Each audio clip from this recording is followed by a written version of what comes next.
This is a 4K action camera for only $80, a lot cheaper than its competitors like the Hero 5. But besides just looking good, it even performs pretty well. Let's dig in a little deeper.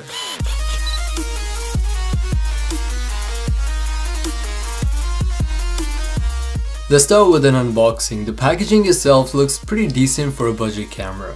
In fact, it's very rare to find items straightly from China with a solid packaging. But besides that, we got all the written specs. So it's a 20 megapixel Sony sensor. For image quality, it can go all the way down to 3 megapixels or max out at 20 megapixels. For video, it claims to be Ultra HD 2880 by 2160 maxed out.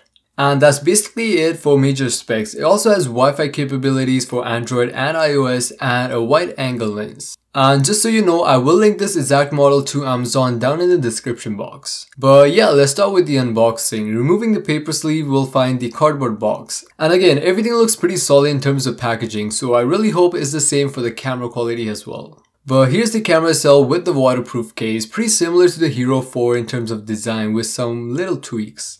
And just like the GoPro, the plastic case is waterproof up to 30 meters underwater. So that should be more than enough, and I'm gonna come back to this in a bit, but let's see what else we got in the box. So opening up the bigger box, we have a bunch of accessories. For most part, it should have all the basic accessories, so you can modify and you can use it however you like. Going to the other box, we have the charging wire, cleaning cloth, 3M tape, and all that. And lastly, a user manual, which is quite useful in fact. It covers features you won't find otherwise and it supports different languages, and that's about it for the unboxing.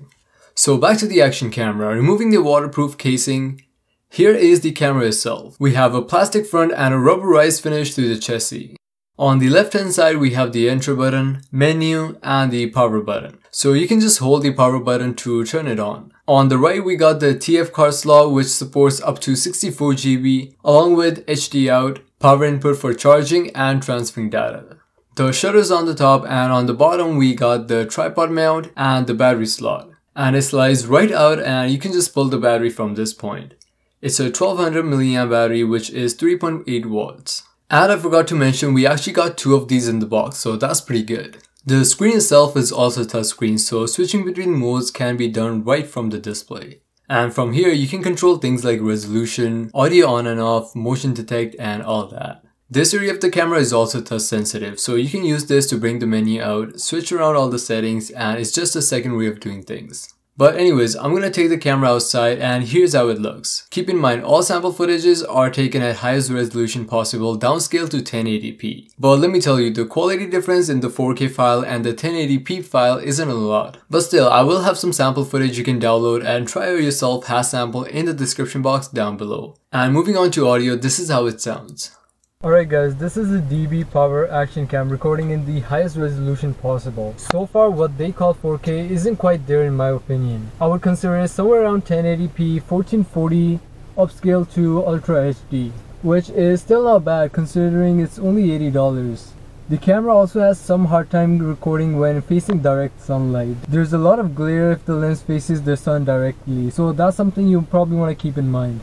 But other than that, you can't expect the same quality and the same level of details you would from a 4K DSLR or a 4K smartphone, just because the wide angle lens takes a lot of the sharpness and a lot of that detail away and kind of destroys the image. But I guess that's just what you get with the wide angle lens. Alright guys, back inside. So as I said, the quality isn't quite there at 4K, but it's expected when using a wide angle lens. Other than that, saturation seems to be a little neutral. I've noticed some things were a little more vibrant and a little more colorful, but that didn't show that well on the camera. So even a little bit of color correction and even some color grading would be nice to make the pictures look even better. And same goes for pictures. A little sharpness, some color correction, and some color grading will make the pictures look a lot better. But if you just want to see what the quality looks like coming straight out of the camera, again, I'll have the download links to some sample footages in the description box down below. So wrapping things up, I'll let you guys decide if the camera is right for you. I guess it all just comes down to your budget and your preference. If you like, you can go for a Hero 3 for about $100 used, or you can go for something like this brand new for only $80. But yeah, let me know what you think in a comment down below. Subscribe to Royal Tech if you haven't already, and as always, thanks for watching.